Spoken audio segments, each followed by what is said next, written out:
Hey guys, I'm Brett Mulligan. I'm a distance student. My apologies for the screencast, but work doesn't allow me to Skype in at the appropriate time. But here's my project. I did a comparison of IDS responses to malware samples in a virtual environment. Let's get into it.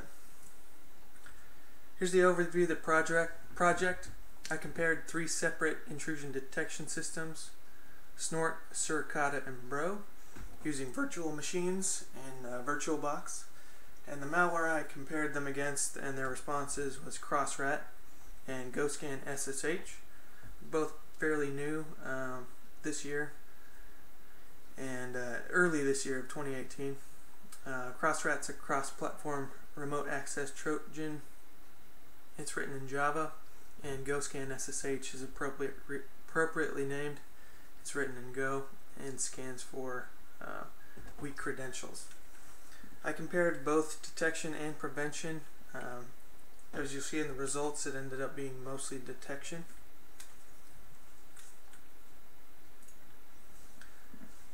On the blue team, we've got Snort. If you don't know much about it, it's classic and single-threaded. It's kind of one of the most widely known IDSs. Suricata, as far as I can tell, is a big up-and-comer. It's a high performer using multi-threading, so it's got a little better throughput and the ability to use Snort rules, so it operates the same kind of way in looking at the rule sets that have to be updated all the time. And then Bro, we had the paper on in the class. It's more of a Swiss Army knife, and it can do a lot of different things in regards to traffic flows and how it can monitor them. It can really dig down and get really granular. I didn't even get into the real capabilities of it. And then the malware we're testing against was CrossRAT. I think I gave you most of the details on it. Here's, if you're interested, Digita Security. It's a reference in the paper. They did a good analysis on it, and it's actually looks like some kind of criminal cybercrime entity is behind it. And then for GoScan SSH, I have a reference to Talos write-up on it. Real reputable sources if you want to learn more about them. And there's more on GoScan SSH. So for the setup, everything's in VirtualBox. Down here under the 1 was my initial setup and topology. I have 3 different boxes: compromised, sentry, and protected. And compromised is where we put the malware. Initially they had a separate address space for how it connected to the sentry box with the IDS in there. And I put Wireshark on all the boxes just so I could monitor the traffic and verify what's happening with the IDSs. Protected is supposed to be kind of a indicator. Like if I ever found a malware active on that box, then I would know Sentry and the IDSs were not detecting them or doing anything about them. It didn't really work out like that in my results, and not much was happening, so I switched to the second topology where everything's connected in a mesh. And as far as I can tell, protected was still uninfected at the end of testing. And then I also had INetSim that simulates DNS and HTTP and a lot of common internet protocols, just to give the malware like a more realistic environment. It ended up having an impact in this in the results actually. And that INetSim program was running off Sentry. So my main results after just installing each of the IDSs with the default configuration was each one of them did log DNS queries for flexberry.com, which from the write-ups on CrossRAT is a hard-coded address within the malware as its command and control. So CrossRAT, for its CNC, reaches out to flexberry.com and then tries to make a connection to get further instructions. So each of the IDSs did log those. They didn't prevent anything or stop the connection, but they did log that. And then since Snort especially wasn't stopping it, I thought if I downloaded the rule set and installed it, the latest ones that did install a specific rule for CrossRAT outbound connections, that would stop it.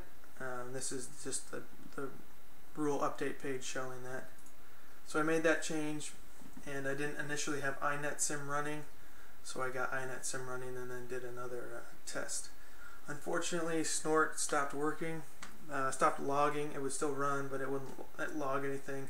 I was unable to resolve that issue, but Suricata and Bro both began logging requests for the malware, for the compromised machine, to connect with what it understood as the command and control on port 2223. I had set up INetSim to return Sentry's actual IP address for flexberry.com, so I thought it was connecting to flexberry.com. It was just connecting to Sentry, and we were able to see that in the traffic. So not a lot of prevention on the part of the IDSs. Big takeaways for me during the project were actually focusing on Linux malware. I found to be difficult. There's just a lower number of samples. Obviously a lot of malware research is centered around Windows, a lot more samples in that department, and then not much research that I could uncover had been focused specifically on Linux. And then default configurations once you install an IDS are not adequate for the latest threats. Once you do your initial install, you're definitely not done. You gotta make sure the rule sets are updated, and then go in and configure it for your network and actually what you want to stop and what you want to prevent. And then in the course of my research, I also discovered that the detection engines like VirusTotal, if you've ever looked at that, are sort of lagging behind for the latest definitions of malware. CrossRAT been out for a year, at least to security researchers, and they still only show 39 out of 56 engines detecting the file as malicious. The others call it clean. So those are big takeaways. If you have any questions, feel free to write a message on the discussion board, or email, or call. Be more than happy to talk about it. For the demo, I'm just going to open up the VMs here. I had 3 of them going at a time. This is the compromised machine up here on the top left, and the one that was supposed to be protected on the bottom left here. You can see now not too much is going on.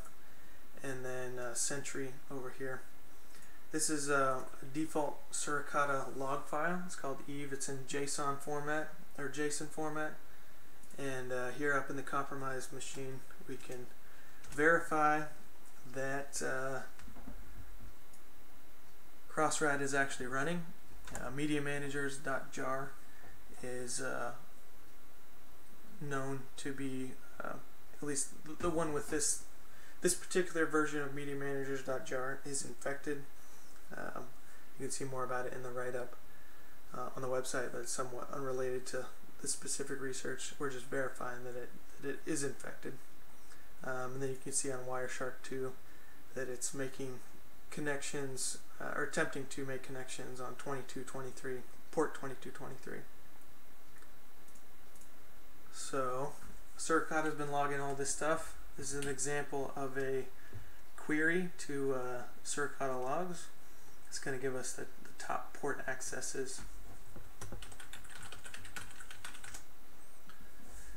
So you can see for 2223 TCP requests, there are 287. So we can definitely verify that Suricata is logging those requests of the malware. And as the rule sets are written now and installed, they're not doing anything about it. That's just a little taste of what this project was all about. Thanks again.